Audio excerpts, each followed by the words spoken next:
Tukiendelea ni kuwa huku mzozo wa mashariki mwa Jamhuri ya Kidemokrasia ya Kongo ukizidi kufukuta, kuna hofu ya kuwa mzozo huo huenda ukaenea. Mpango wa kusitisha mapigano uliafikiwa kati ya kundi la waasi la M23 wanaodaiwa kuungwa mkono na Rwanda na wanajeshi wa Kongo, lakini ulidumu kwa muda mfupi. Sasa uwezekano wa mzozo huo kufika nchi jirani ya Burundi unazua wasiwasi. Burundi kwa sasa ina wanajeshi nchini DRC wanaosaidia jeshi la Kongo na kulinda mipaka yake dhidi ya uvamizi wowote wa kigeni. BBC imefanya mazungumzo ya kipekee na Rais wa Burundi Evariste Ndayishimiye. Idhaa ya Kiswahili ya BBC leo imepata fursa nzuri sana na ya kipekee ili kuweza kufika hapa nchini Burundi, mjini Bujumbura, na kuweza kuzungumza na Mheshimiwa Rais wa Jamhuri ya Burundi, Mheshimiwa Evariste Ndayishimiye. Asante sana Mheshimiwa Rais kwa kutukaribisha. Na asante sana na wakaribisha Burundi, karibu sana. Tuanze tu na masuala ya kikanda. Kwa sasa taifa la Burundi liko na mzigo mkubwa sana kutokana na mzozo unaoendelea. Zaidi ya wakimbizi 50,000 wameweza kuingia tu hapa Burundi katika kipindi cha miezi miwili iliyopita. Unazungumziaje swala hili? Kama ulivyosema, ni mzigo mkali sana kwa Burundi kupokea wakimbizi. Tulikuwa tujiandaa na watu ni wengi kuja huko Burundi, kukimbilia Burundi. Yao na shida kubwa DRC, hatuweze kuwakatalia kuingia. Lakini sasa hivi tuko tunasaidia. Kinachofanyika ni tatizo, lakini tunajitahidi.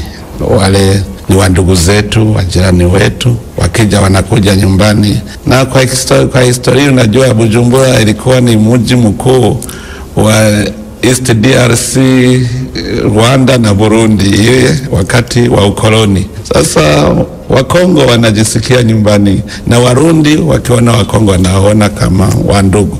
Ndio sababu wakija wanakuja nyumbani, tunachangia kitu tunacho na tunasaidiana na hase. Nadhani kwamba hiyo mgogoro wa Kongo, hiyo tatizo lao itaisha, warudi nyumbani. Na kwa ujumla unaweza kusema kwamba tatizo hili la wakimbizi limeweka shinikizo kiasi gani kwa utawala wako? Sisi hatukuwa tumeandaa bajeti ya kuwapokea.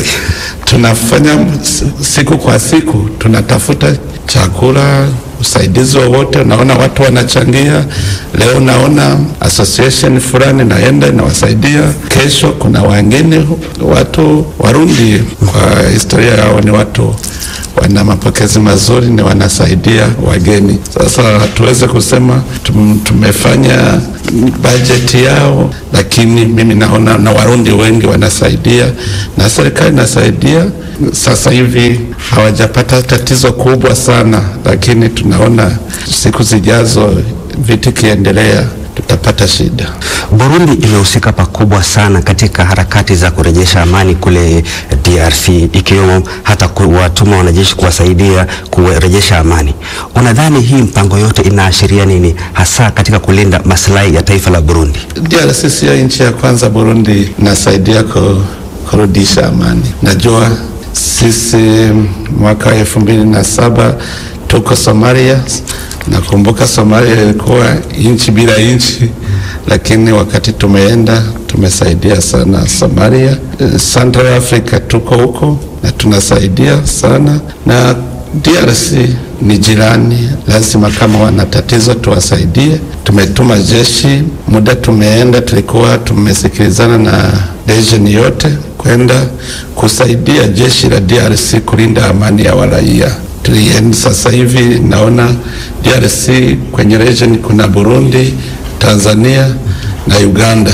Wengine wamerudia kwao, lakini sisi tulikuwa tunawasaidia, lakini tukaona Rwanda M23 wanaanza vita ya kawaida, na wakati sisi tulikuwa tunataka kusaidia jeshi la DRC kulinda amani wa raia. Sasa tukaona sasa hivi ni vita, na kama umeenda kusaidia nchi hawezi kuona ni vita ukimbie, lazima uendelee kusaidia. Tumeenda kusaidia na tunaendelea. Na kama rais, kuna ile mandate ya wanajeshi waliotumwa kule, unadhani stahili kubadilishwa ili waweze kukabiliana moja kwa moja na maadui, kwa sababu kumekuwa na tetesi kwamba wanakwenda tu kule kuangalia, lakini hawawezi kukabiliana moja kwa moja kutokana na mandate yao haiwaruhusu kukabiliana na adui. Kwanza mwelewe tulienda vipi kule, region yote, summit ya maraisi, tuliona kwamba jeshi la Kongo haina uwezo wa kulinda amani kwa raia wote, wananchi wote. Tukasema sisi tupeleke wanajeshi ili wasaidie jeshi la Kongo kulinda amani na ianze kuandaa vyombo vya usalama vizuri. Lakini wakati tumefika huko, tumekwisha kubaliana kwamba kuna haya makundi mbalimbali ametoka nchi mbalimbali walikuwa huko. Tukasema hawa lazima warudi kwao, wakikataa tunawashambulia. Na makundi ya Kongo ya DRC wale ambayo wataendelea watataka kufanya vita, nao tutawashambulia ili wafuate peace process ya Nairobi. Wakikataa, tulikuwa tumekubaliana kwamba nao tutawashambulia. Huyo muda M23 ilikuwa haijaanza vita, na tumekwisha anza kuandaa sehemu ambayo makundi mbalimbali atakuwa assembly. Mimi nakumbuka sekta yetu ilikuwa ni South Kivu. Pale tumefika tukaanza reconciliation za communities, na wamekubali kuweka silaha chini na kulindwa na jeshi la Burundi. Ilikuwa mambo ametulia, walikuwa wanasubiri tu process ya kwenda kwenye DDR process. M23 ilikuwa North Kivu na M23 tulikuwa tumekubaliana waende kwenye cantonment, na zone ilikuwa imekwisha patikana Rumangabo. Huo wakati hakukuwa vita, walikuwa wote wanafuata hiyo amani process.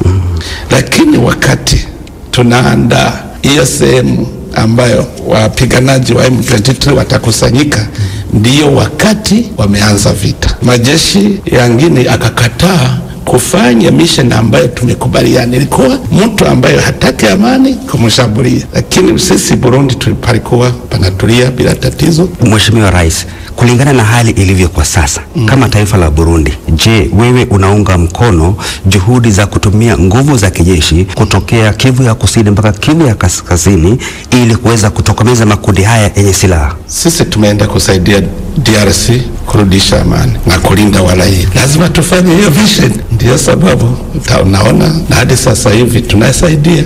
Mazungumzo yamekuwa yakiendelea kutokea Nairobi. Juzi mlikuwa na mkutano, kuna mkutano wa Angola ulitarajiwa kufanyika, sasa haijafanyika. Unahisi kama Burundi mazungumzo yatasaidia au tutumie nguvu za kijeshi? Lazima wakati wowote vita haiweze kurudisha solution ya conflict. Lazima mazungumzo awepo. Mimi muda kwa muda nakasirika kuona watu wanajua solution ya kitu, lakini wanaacha hiyo solution, wanaenda kwenye vita, wanauana.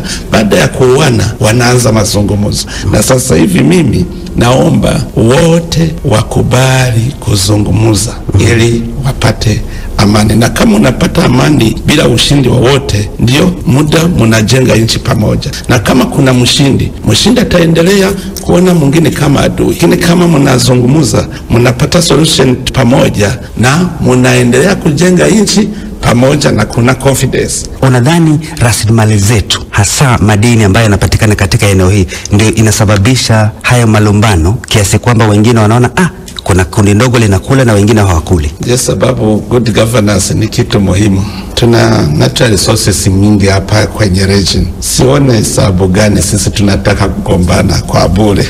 Kwanza tukae tufanye plan za kufanya exploitation ya natural resources zetu. Hapa Burundi tuna mfano. Unajua Burundi imepata tatizo kubwa kwa historia yake, lakini wakati Warundi walikubali kukaa pamoja na kufanya plan pamoja ya kuendesha nchi. Sasa hivi naona Warundi reconciliation imepatikana, Warundi wako wanafanya kazi.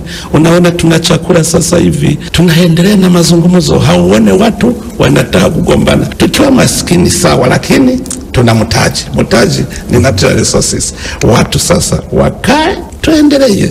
Mimi kabisa sifurahi kuona watu wanataka kuendelea na vita wakati tuna vitu tunaweza kuwa watajiri. Hizi nchi zetu zinaweza kuwa developed, lakini kama kuna kundi moja inataka hiyo iwe kama ndio wananchi tu, hii inaleta vita, sababu lazima wananchi wote wachangie vitu vyote vya nchi. Ukitaka kukula wewe peke yako, wengine watakasirika, wanakushambulia. Lakini kama mko kiongozi vizuri, ni kupanga vizuri ili wananchi wote waone nafasi yao. Kama wanaona wana fursa ya kufanya kazi, wana freedom ya kufanya chochote, watu wanakubaliana na wanaendelea. Hatuweze kuwa na maendeleo wakati tunafikiri tu kwa vita. Mbali na vita vinavyoendelea kule mashariki mwa Kongo, katika mataifa yetu ya Jumuiya ya Afrika Mashariki na pengine mataifa mengi ya Afrika tumekuanga na uhasama. Kwa mfano, Jamhuri ya Kidemokrasia ya Kongo inanyoshea kidole lawama Rwanda, mara nyingine Burundi na lumbana kidogo na taifa la jirani la Rwanda. Pengine unaweza zungumziaje malumbano haya? Naona tatizo kati ya Rwanda na DRC, kama hakuna hide agenda, ni tatizo ambayo na kwa siku moja inaweza kumalizika. Sababu mimi nasikia Rwanda inasema ni sababu ya FDLR. Sisi region yote tulikuwa tunasema tutasaidia ili wachague njia mbili. Njia moja kurudi Rwanda ili wafanye management yao. Wakikataa tulikuwa tunasema tutawashambulia. Sasa Rwanda haina sababu ya kufanya vita, sababu na DRC inakubali FDR iishe. Hiyo sio tatizo. Na tatizo ya Rwanda na Burundi, msitafute DRC. Sisi mambo yetu ni kati ya Rwanda na Burundi, sio DRC. Na sisi najua tumeanza mazungumzo tangu mwaka wa 2020. Tunaendelea mazungumzo.